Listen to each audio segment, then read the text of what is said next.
السلام عليكم ورحمة الله وبركاته. الشما هركفوني هردفتو تفي كبجمتو تسني موتي ترجرتو نجاكي سني هردفتو تفي كبجمتو تكيا الحمد لله جل ربي أني نجاكوتي مسنين زرع هرجرتو دا غورستي كشوشيتين وروتا شمرانيتي في الليل إيرا في الليل جتودا نبارباتي ساجتودا غورستي كشوشيتين جتودا بيكي وسونتين هنگم بيكو راجتودا تكشوشي سني قودا هردفتو تفي كبجمتو تكيا هنگ دماتي تجتودا نوالين ترى لايكي شيري gochuudhaan jechuudha. Gorsitiyatuun jechuudha namni tokko jechuudha nama dhibba keessa nama kuma keessa namni tokko jechuudha yoo irraa fudhate jechuudha yoo waan tokko qalbiin isaa rifatte jechuudha qalbiin isaa rifatte anaaf jechuudha keeriidha jechuudha keerii naataati jechuudha sababii kiyyaan namni tokko jechuudha waan tokko irraa yoo deebi'e anaaf keerii naataati jechuudha hordoftootaaf kabajamtoota kiyya viidiyoo isin laaltanii saantiba naaf lakkooftu bichaa osoo hin ta'in bakka wanta gaarii tokko yoo namaaf dabarsan jechuudha keeriidha jechuudha keerii dabalatanii jechuudha rabbirraa waa argatanii jechuudha namarraa osoo hin ta'in wanta addunyaa tanaa kantu waan taateef kan rabbiitu caalaa jechuudha wanta rabbiitu caala wanta namni si godhu caalaa kan rabbiitu caalaa jechuudha kan rabbi si godhu caalaa jechuudha kan rabbi biraatti kaayattutu caalaa jechuudha hordoftootaaf kabajamtoota kiyya haga dandeessaniin jechuudha hundi keessan hanga dandeessaniin jechuudha nageenya fi jaalala raabsaa jechuudha haga dandeessan tokkoon jechuudha haga dandeessan tokkoon sinigale waan badaa osoo hin ta'in nama wal lole yoo argitan hanga dandeessaniin walitti araarsuu fi yaalaa jechuudha nama wal lole tokko yoo argitan innaa gara tokko gortanii gara kaanii tokko araarsuu osoo hin ta'in jechuudha gara lachiyyuu araaratu caala waan ta'eef jechuudha walii dhiisutu caala waan ta'eef maaliif hojjettanii nuti jechuudha guyyaa guyyaadhaan haxiyaatii baay'ee isaa hojjetaa oolla jechuudha guyyaa maalii sekondii fi daqiiqaadhaan jechuudha wanta rabbiin keenya nurraan jaalanne waan baay'ee isaa hojjetaa oolla jechuudha kanaafiyyuu isin dammoo jechuudha rabbii keenya akkuma rabbiin dhiifama nu godhe nutillee jechuudha ilma namaatiif dhiifama godhu nama badii qabu jechuudha balleessa isaa irra taruu fi gorsinee karaatti deebisuu qabnaa jechuudha innaa karuma kaniinu jechuudha waan gaarii hojjetuun baay'ee barbaachisaadha isiniin jaa hordoftoota kabajamtoota kiyya addunyaa tanarraa haga jiraatan hin beekanii jechuudha hanga jiraannu hin beeknu jechuudha hanga addunyaa tanarra jirrutti waan gaarii dubbannee waan gaarii facaasnee yoo deemne jechuudha facaasaa teenya fakkeenyaaf jechuudha namni tokko qamadii yoo facaafate qamadii haammataa jechuudha hengirdaada yookiin dammoo maal jedhama siraana yoo facaafate jechuudha siraanuma san haammataa jechuudha abbaan waanuma facaase haammataa jechuudha isinillee hanga addunyaa tanarra jirtanitti maallaqaaf yookiin dammoo waan biraatiif jettanii namaaf nama walitti oofuu osoo hin ta'in waan gaarii rabbii keessa haga dandeessan tokko jechuudha keerii teessan facaafachuu yaalaa malee bakka yuutuubii yookiin dammoo jechuudha tiktok yookiin bakka waan tokko ajandaa ittiin argatuudhaaf yookiin dammoo laayikii ittiin argatuudhaaf yookiin fooloo yookiin dammoo jechuudha maallaqa ittiin argatuudhaaf jettanii waan namaaf nama walitti oofuu wanta rabbiin illee jaalanne tokko jechuudha nutti fidinaa isiniin jaa hordoftoota kiyyaa of eeggadhaa jechuudha guyyaa addunyaa tanarraa godaantan hin beektaa waan ta'eef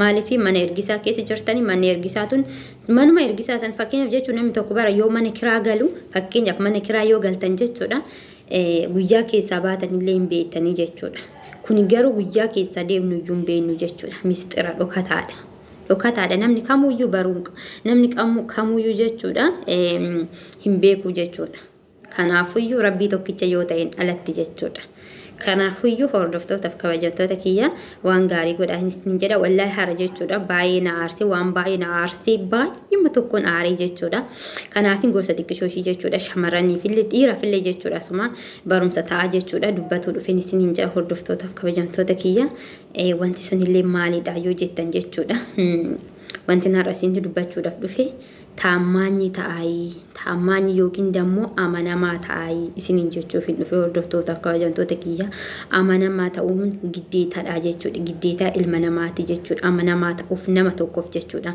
maaliif hojjettan jechuudha yoo isin amanamaa hin ta'in yoo isin amanamaa hin ta'in dhugaan hin qallatti malee hin cirtu jedha oromoo yoo mammaaku jechuudha dhugaasin inuma baati jechuudha hiriyaa teessanii amanamtuu ta'a abbaa manaa keessanii amanamaa ta'a biyyumaafu amanamaa ta'a mashi nama tokko lama qofa biyyaaf amanamaa ta'a yoo biyyaaf amanamaa hin ta'in jechuudha. Maaliif gatiin qabda waan ta'eef jechuudha. Wanti isin addunyaa tanarra dhalattanii dhuftaniif waan gaarii akka gootaniif rabbiin jechuudha. Addunyaa tanarratti isin uumee isin faxaree jechuudha. Kan addunyaa tanallee karaa abbaa fi haadhatii sababa ta'ee addunyaa tanarra akka ati dhuftu godhe rabbumaa jechuudha. Rabbii tokkicha jechuudha. Subhaanallah. Kanaafu jechuudha. Waan gaarii hojjedhaan isin jedha wallahi jechuudha. Baay'ee naare maaltu siyaasirlee hojjettan jechuudha. Haa miidiyaa jechuudha. Deemtanii ilaaluu dandeessani haa miidiyaa jechuudha. Innaa maalidha hojjettan jechuudha. Seenaan isaa hiriyaatu iyyuu jechuudha. Hiriyaatu jaarsa hiriyaa wajjin hin maaggatu beektu maaggatu jedhamu kan afaan oromootiin nama jibbisiisa yoo afaan maariif akkanaan iyyuu wayyaa tokko jechuudha. Jaarsatu jaarsa hiriyaa wajjin maaggatti jechuudha. Osoo maaggatu kaameraan qabee jechuudha. Ingidii kaameraan innaa qabu kana jechuudha. Intaloon maaggatu tuni haadha daa'ima lamaati jechuudha. Subhaanallah. Namni haadha daa'ima a'uuzi billaahi wal hordoftoota kiyya jechuudha. Haadha ilmaanii jechuun ilmaan ofiitu iyyuu nama biratti jechuudha. Kibrii qabdi wallahi jechuudha. Innaa jechuudha haadha ijoollee lamaa taateeti. Hiriyaan ishii tunillee daa'ima takka jechuudha. Deessee haraasidha jechuudha. Ji'a akkas haga guutte natti fakkaanne waan akkasiiti jechuudha. Deessee haadha daa'ima takkaati jechuudha. Jaarsa haadha daa'ima takkaa tana wajjiniin jechuudha maaggatti jechuudha hiriyaan. Haati daa'ima lamaatun jechuudha. Kaameraan ishii qabee jechuudha. Wallahi baay'ee nama jibbisiisaa jechuudha. Hiriyaan ta'e kanatti akkaan jaalattu. Hiriyaatiyyaa akkaan hin jaaladhaa jette haga mana kiyya bultu dirasii jette si galee. Namni tokko jechuudha mana ofii nama bulchuu jechuun maarbaatiin to'ilee baddee deebi'aa jirti. Namni tokko jechuudha mana ofii nama bulchuu jechuun hangam tokko yoo si jaalateedha jechuudha. Hangam tokko yoo si jaalateedha jechuudha kan namni mana ofii si bulchuu jechuudha. Kanarraanu jechuudha deebitee raawwatteeti jaarsa ishii wajjin maaggatu jechuudha. Wallahi haayibishuu miidha kuni jechuudha. Waan hin taane jechuudha. Wanta rabbiin illee hin jaalanne si jammara raasu jechuudha. Haati mana si jammara raasu heerumuun maal argisiisa heerumuu jechuun bar waan hin taane irraa jechuudha. Of organii jaarsa ofii wajjin jaarsa ofii bichaa wajjin jiraatu fi miti ka heeruman. Eega heeruman maal barbaadan? Maaluma barbaadame mee jaarsi sun hayi dhiiruma hundi ishiitu takkuma jechuudha. Dhiira maalidha? Addaa booqa qaba jaa addaa booqa qaba jedhani sila.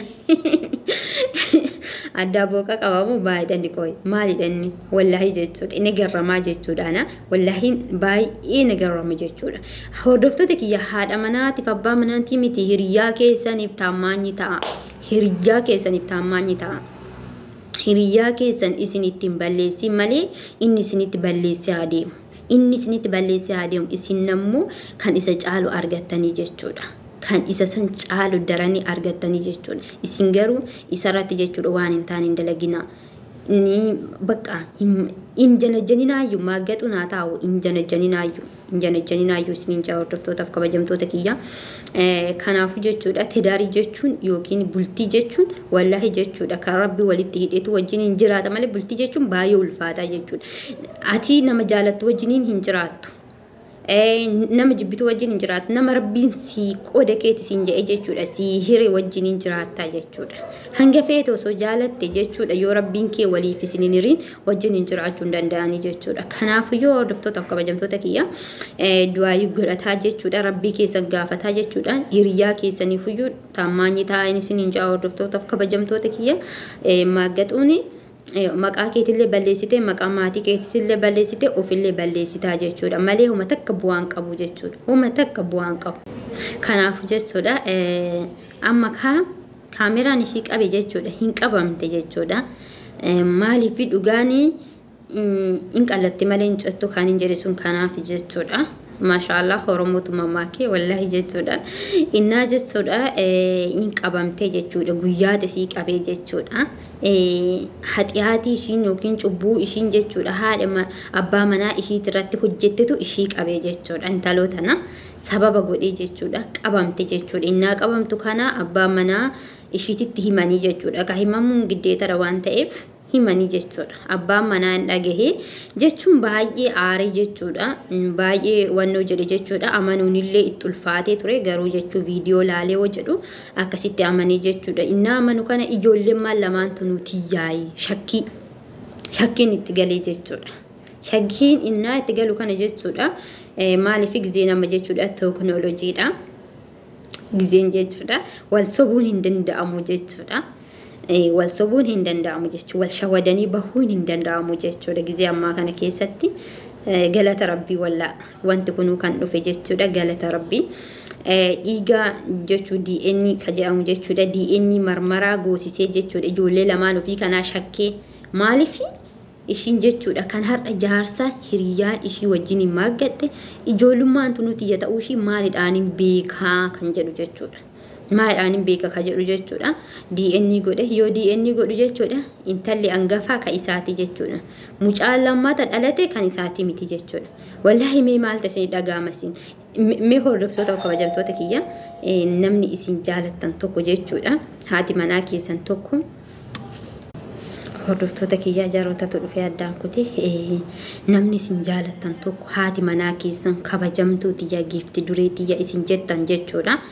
Yoo jechuudha dhuftee raawwatanii ilmoon teessanuu ilmootee hin ta'in wanti hin taane jechuudha jidduu keessatti raawwatu maaltu isinii dhagahama?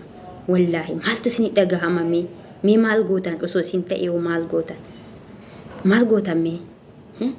Ati ilmoo kiyya jettee waggaa meeqa muluu jechuudha daa'ima isaa guddistee fi baattee guddistee daa'ima ormaa ka dhiirati illee ta'e immoo jechuudha hay inni deemee yookiin ilmoo yoo alaa fide jechuudha ilmoo alaa osoo ati jirtu sirraa maal dhabee deemee fida alaa hindee maal jechuudha kun daa'ima namaa akkamitti guddisan daa'ima namaa guddisuu hindee beekanii yoo guddisan homaa rakkina hin jiru garuu osoo hin beekin akkamitti daa'ima namaa guddisan wallaahi bataam kabbaadidha jechuudha.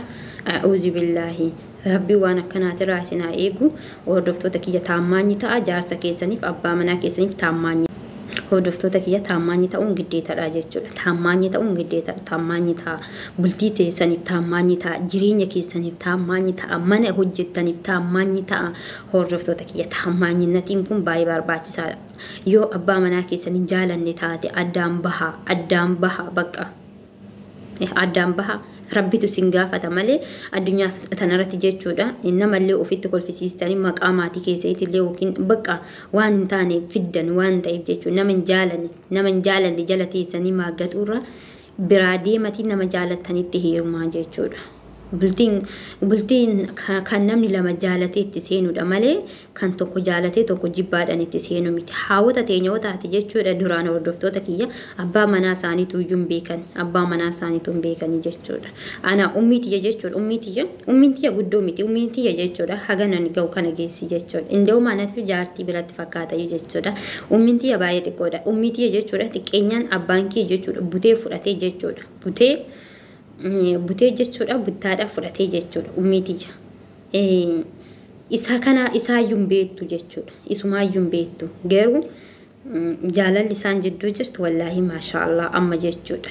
Maashaallah jechuudha. Ol jettee ummiin tiyya ol jettee abbaa kiyya laaltu jechuudha. Abbaan kiyyallee akkasuma baay'ee nama gaariidha jechuudha. Abbaan kiyya garuu idimeedhaan ishii caalaa jechuudha. Sirriitti ishii caalaa jechuudha. Sirriitti walitti hin dhufanii jechuudha. Duddaaf garaadha jechuudha. Ummiin tiyya garuu xiqqoodha jechuudha. Ummiin tiyya nama guddoo miti jechuudha. Indoom anatu iyyuu caalaa jaartii fakkaate naan bira jedhu jechuudha. Akkasiin isin hin jiru hordoftoota kiyya. Kanaafuyyuu jechuudha akkasii maaliifii osoo waliin beeknuyyuu jechuudha yoo walitti heeruman osoo waliin beeknuyyuu yoo wal fuudhan jechuudha jarri keenya warri duraanii jechuudha wallaahi kabajaan jechuudha abbaa manaa ofii wajjin hin jiraatanii hordoftoota kiyya kabajaan jechuudha abbaa manaa keessanii wajjin hin jiraadha abbaa manaa keessanii wajjin hin jiraadha hin maaggaxina dhiira biraa irratti hin janajjanina hin haasofsiisina dhugaanii hin citti malee hin qallatti malee hin cittu jechuudha yoo miyyuu taanan dhugaan hin baati jechuudha. Issalphatan laal issalphatan hin tawaarraddanii jechuudha.